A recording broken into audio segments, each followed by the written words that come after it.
2, 1, action. That's a good idea.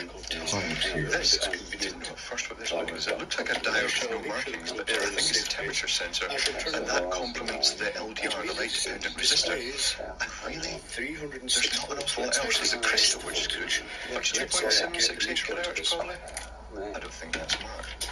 So I should set this to... the transistors are probably used to drive the digits. There's 4 of them.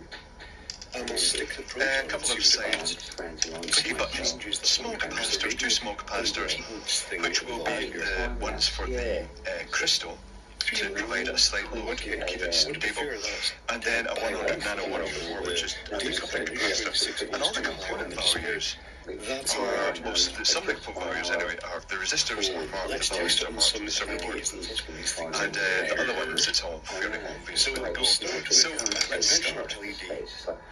And the reason for the LED display in this, what do I have first to start? So make sure you get the let's put all the resistors in first, that's what I usually do.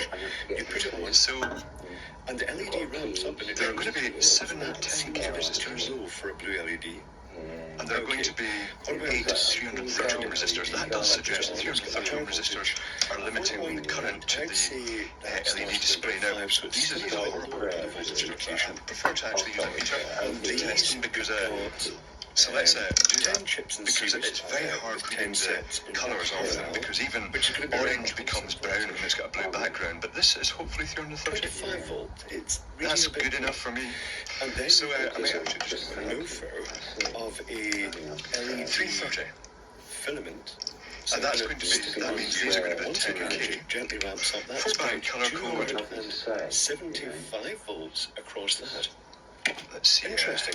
I like the way that initially when you connected, and these are just pull-up resistors. Probably. Yeah, they're the 10 to start with a open. That is, but because it's all dark colours on a dark background, it's basically brown, black, black, red. The look of it, right? Which sounds about right. This unit. So I shall unplug it. So let's start with the 330 ohm resistors, because they are going along here, and they are probably for limiting the current through the LEDs. Quite a useful device. I use scissors to cut components out like this. I just find it just so much easier. Make sure you get the temperature right or test with low voltage first. They've supplied spare resistors, which is good, and also indeed with that slight high voltage pulse, if you connect to the conditioner to have spare components, most likely. So let's fold these and stuff them in. It's notable the displays go on this side, but all components go on this side. Where's my other screwdrivers? This could work. Yes, it is. I'm going to resist the temptation to put all the resistors. No, I'm not going to resist temptation. Let's take a look inside and the right way round. They're not polarised, but you know what? It just looks nicer. Having said that, you can't even see the colour. It will give uniformity. It's also notable that the spacing of the leads is so close to the width of the components, the actual resistor, that you just have to bend it with your fingers. But what we're seeing, rather than I'd normally use a tool to actually form these leads and crop them, but well, this is how most people will be doing it anyway. Just fold and stuff in. An oscillator and a class Y capacitor that suggests that output is because ultimately it's going to be the 7 seconds of the 7 second display plus the decimal point. Is there a little I have to remember it specifically mentioned in the instructions that one of these displays is mounted upside down deliberately, presumably for the degrees centigrade type display, because this does temperature as well as it. As if I've seen this before. Give the whole family a holiday, including the furry ones. Hi guys, welcome back to this week's episode of Chrissy Learns English. This week, I'm a little bit late to this trend, but I wanted to talk about ins and outs this year because I think I'm not going to call them hot takes, but I have some ideas because randomly, you know when it was about to turn the new year and I was like, I don't really believe in the new year, like every day is a new start, like the new year's kind of a weird mentality to me, like to see why it could help, but like I feel like you should be viewing your whole life like this, like I mean like that we only think it comes around once a year, and the chance for a fresh start, I was like, me. And then the new year hit, and I was like a new woman. Like, I felt so refreshed, I felt so happy. I was like, this is my chance. Like, it randomly, like, New Year's never happened to me. Like, the new year always just passed me by, and I was always like, never a resolutions girl, never anything. And then this year, guys, I haven't had one flop day since the new year started. Now, granted, it is only a few weeks into the new year, but that is still a record for me. Like, genuinely an all-time record. It's like 2 weeks without a single day of hopelessness or waking up with a void in my chest, you know? And there's no reason for me to be feeling like this. Like, my life is no better than it was December 31st, you know what I mean? Like, my life actually was pretty...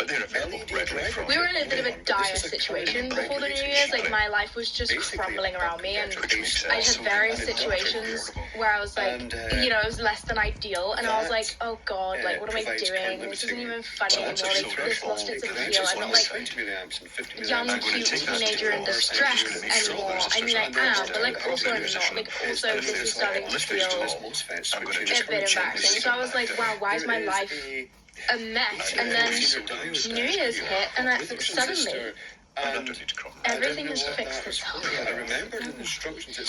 My point is that I have been more mindful of everything that I do in the last couple of weeks, and why I'm doing the things that I'm doing, why I'm feeling the things that I'm feeling. Because of the fact that it's the first time I've felt good in so long, I'm like, what is the potion? How did I get here? How do I stay here? You know what I mean? So I'm like writing down everything I do to the point of like my daily routines. I'm like, well, today was a good day. Now I woke up at exactly this time. I had exactly this for breakfast. Then I did this. I watched this amount of television and spoke to my mum this many times. Like, okay, I know it's in here somewhere. I know the fucking secret ingredient is in here somewhere. So because of this, I have now decided my ins and outs of 2024. My first in of the year is handwriting. Now, I have never been a person who is that inclined to write with my hands because I don't have naturally nice handwriting. It's not like cute handwriting.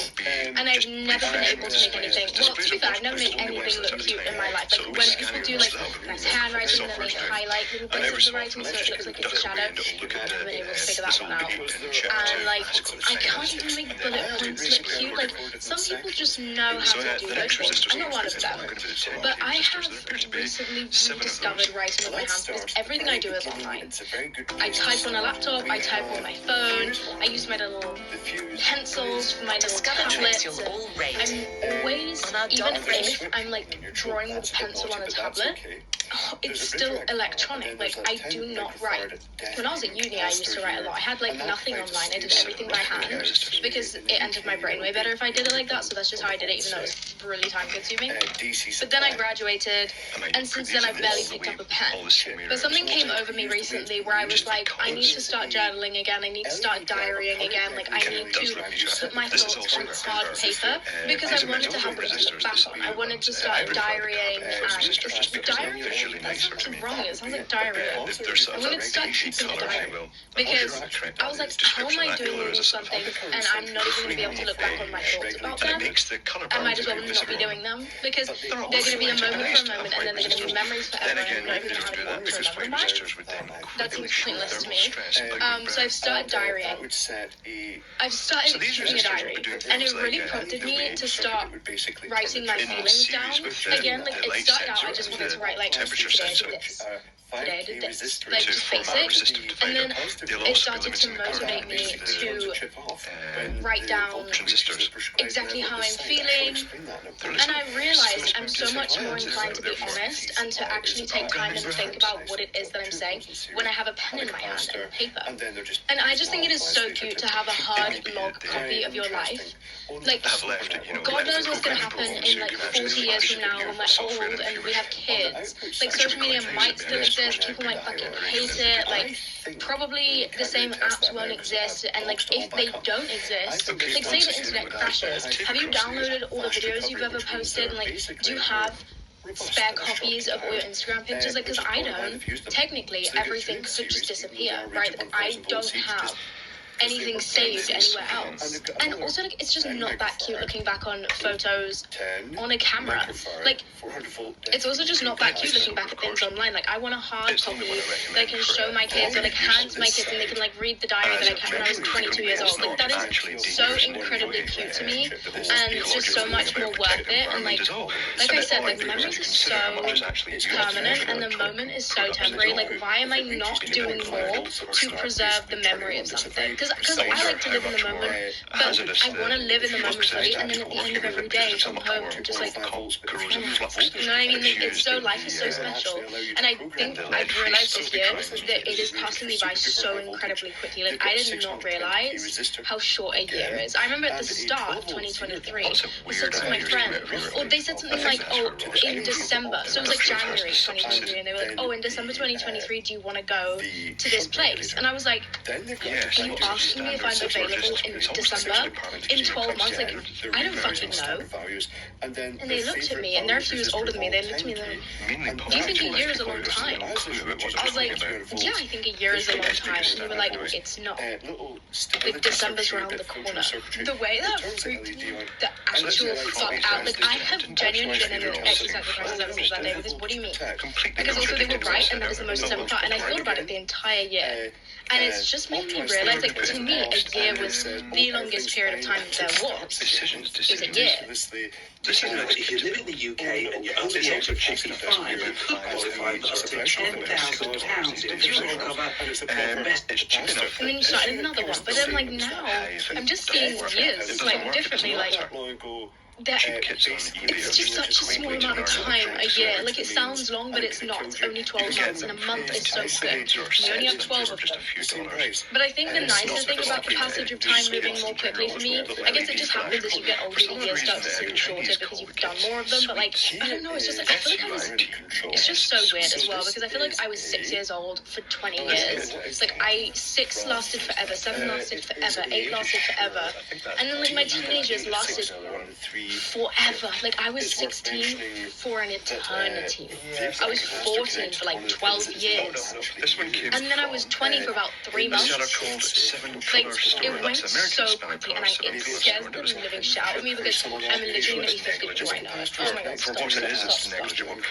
Okay, so the next in, and this one is way more exciting than the other one, is peppermint tea or chamomile tea. So I have tried to reduce how much I drink alcohol for a long time, and I still fall short. Like, I still will go out to a meal and be like, I'm not going to drink, because I'm not getting drunk. Like, if we're not going out, we're going for a meal. And then I'll sit down and someone orders wine. And the next thing I know, I also am having a glass of wine. And I'm not going to go out and get pissed. Like, it's not, we're not going anywhere. I'm just going to have a couple glasses of wine. It's going to feel great over dinner.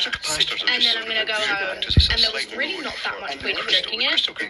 Like, it's a great way to de-stress, couple glasses of wine before dinner. Then you eat your dinner, you can sober it up really quickly, and you can go on with kind of the rest of your evening without being drunk.